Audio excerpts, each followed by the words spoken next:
وەرناگرن؟ لۆ؟ لێکوانە 2006 بەسەرەوە وەرگیرێ. ئێرە 2006 بەسەرە وەردەگیرێ. لە ماوەی چەند ڕۆژی ڕابردوو راپۆرتمان لەسەر ئاڵوگۆڕی دراوی ئەمریکی یاخود $100 ئەمریکی بەرامبەر بە دیناری عێراقی کرد کە ئەگەر $100 دەستت درابوو یاخود کەمێکی قنجا بوو ئەوە نرخەکەی جیاوازیە، بەڵام جیا لەو بابەتە لە ئێستادا لە بەشێک لە دوکان و مارکێتەکان یاخود لە بەشێک لەو شوێنانە کە ئاڵوگۆڕی دراو دەکەن دۆلاری سپی واتە چاپی کۆن یان وەرناگرن یان کە وەریش دەگرن جیاوازی لە نرخیاندایە. جامە قسەم لەگەڵ ئاسایشی ئابووری کرد ئەوان باسییان لەوە کرد ئێمە هەموو شوێنێکمان ئاگادار کردێتەوە کە دۆلار لە یەکەم چاپیەوە تاوەکو کۆتا چاپی هیچ کێشەیەکی نییە، بە هەموو شێوازێک دەبێت لە هاوڵاتیان وەربگرێت و مامەڵەی پێوە بکرێت. جامە دەچمە چەند مارکێتێک و چەند شوێنێکی ئاڵوگۆڕی درا بۆی بزانم ئەم $100 کە بەدەستمەوەیە بە چەند لێمی وەردەگرن. دەستنێچێک لە مارکێتە ناودارەکانی شاری هەولێر دەمانێت بزانین لێرە نرخی $100 ئەمریکی بە چەندە لە کاتێکدا ئەمڕۆ لە بازاڕی بۆسا 140,000 دینار و 150 دینارە.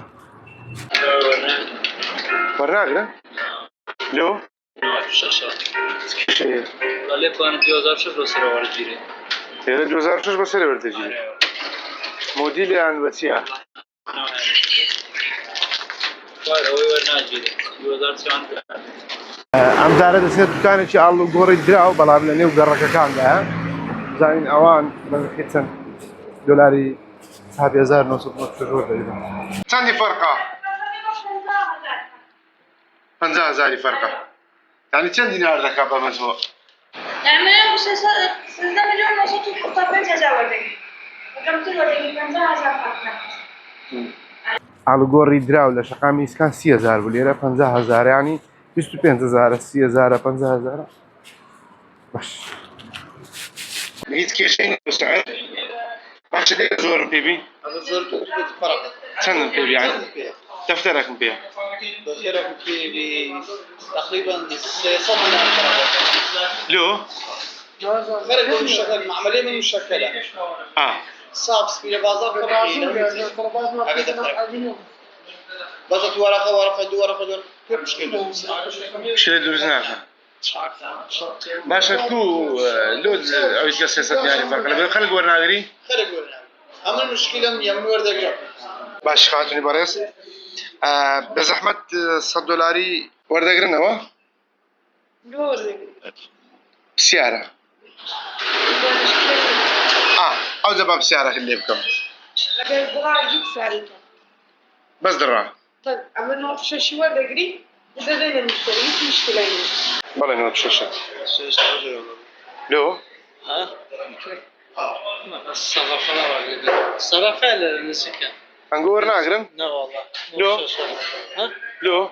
نوت شاشة كون زان لا ناس من البازار. هذاك اللي الصرافة هذه نسيك. تكوني شكوني ندرا ونيز مشكلة هي. لسه.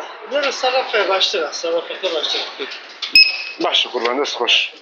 ئەمەی بینیتان سەردانی چەند شوێنێکی ئاڵوگۆڕی درا و چەند مارکێتێکمان کرد بۆ $100 ئەمریکی لە شوێنی ئاڵوگۆڕی درا و هیچ کێشەیەک نییە و دەتوانیت بە هەمان نرخی ڕۆژ ئاڵوگۆڕی پێوە بکەیت، بەڵام ئەگەر $10,000 واتە 100 وەرەقەت پێ بێت نرخەکەی جیاوازی هەیە لە 25 تاوەکو 50,000 دینار لە 300 بۆ 600 دینار لە هەر $100. جا لە مارکێتەکانیش بەشێکیان ئامادەنین دۆلاری چاپی کۆن وەربگرن، هیچ کێشەیەکی نییە لە کاتێکدا تاوەکو ساڵی 2003 بەشێکیان ئەو پارەیە وەرناگرن کە چاپی کۆن بێتن. لە شوێنی ئاڵوگۆڕی دراویش بەگشتی وەری دەگرن. کەمە قسەم لەگەڵ ئاسایشی ئابووری کردوان بازەوە دەکەن کەم پارەیەش وەکو چاپی مۆدل نوێ هاتە دۆلاری شین هیچ کێشەیەکی یاسایی نییە و مامەڵێ پێوە دەکرێتن. شوێنەکانیش لەلای 1964 پارێزراون کە ئێمە سەردانمان کردوون.